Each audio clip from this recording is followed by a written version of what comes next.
He had been given the authority by the Senate to disclose the figure itself and should have done so on its own responsibility. I recognize the other argument. It was a strong one. It persuaded the committee by one vote. However, you will recall that the committee did publish the assassination report over the strong efforts of the President to suppress it, and did so on its own authority. And the parliamentarian findings and recommendations of the Intelligence Committee were opposed by 3 of the committee's own members, Republicans Goldwater, Baker, and Tower. Senator Goldwater complained that the report blackens the reputation of an agency which has served America well. Senators Baker and Tower called the report an overreaction. Kurt Barnhart on Capitol Hill. This committee, at least, had never had any such information. Never had the names of people assigned abroad. And Dr. Kissinger himself, who has not frequently served as a character witness for me, came to the Government Operations Committee not long ago to commend the Senate committee for the highly responsible and secure investigation of the intelligence agencies that had been conducted here. So I believe we have been able to retain the general support of the Senate in our work. And therefore I'm hopeful that our recommendations not only will be considered seriously by the Senate, but that the bulk of them will in due course be enacted by the Senate. Yes. I don't believe the committee watered down the language.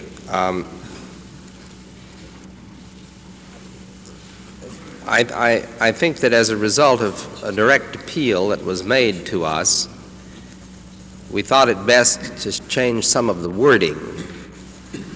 And the case that was made for this was persuasive to the committee. But the changed wording was not for the purpose of watering down either the finding of the committee nor the recommendation in this field, which is clear enough, I think.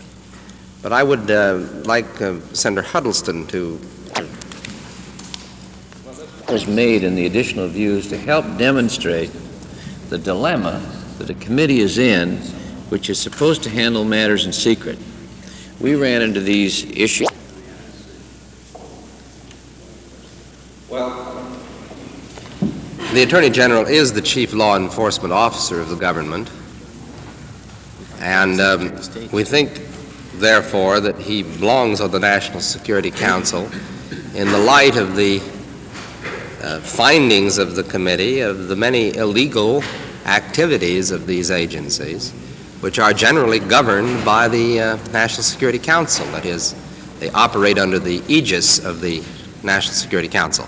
So we believed, as a consequence, that the Attorney General should be a member of that council, so that he would be in a position from time to time to remind the council of the laws of the country and the fact that they ought to be observed in connection with whatever policies were approved. Do you think that if Robert Kennedy or John Mitchell have been sitting on that council in the past, You have to assume good office. We have had bad secretaries of state. We have had bad presidents. We have had bad attorneys general in the course of our history.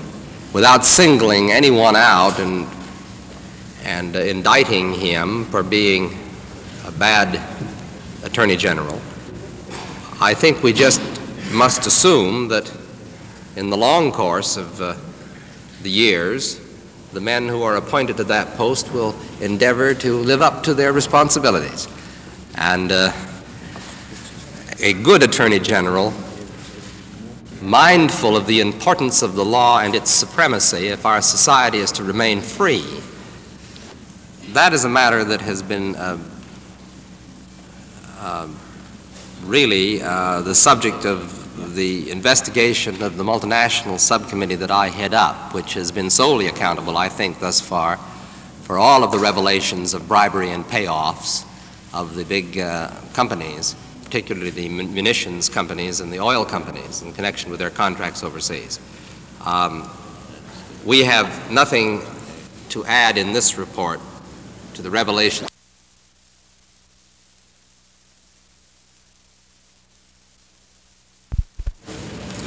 The roll call was 6-5 in favor of the Mathias motion.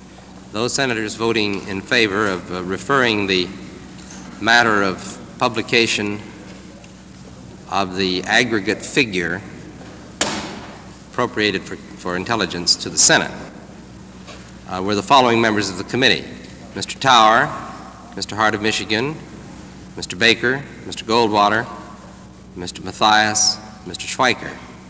Those voting against the motion were myself, Mr. Mondale, Mr. Huddleston, Mr. Morgan, and Mr. Hart of Colorado.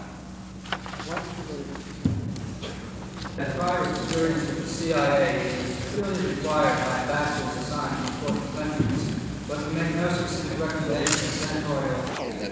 All members of the committee have signed the final report with the exception of Senator Tower and Senator Goldwater. Thank you very much.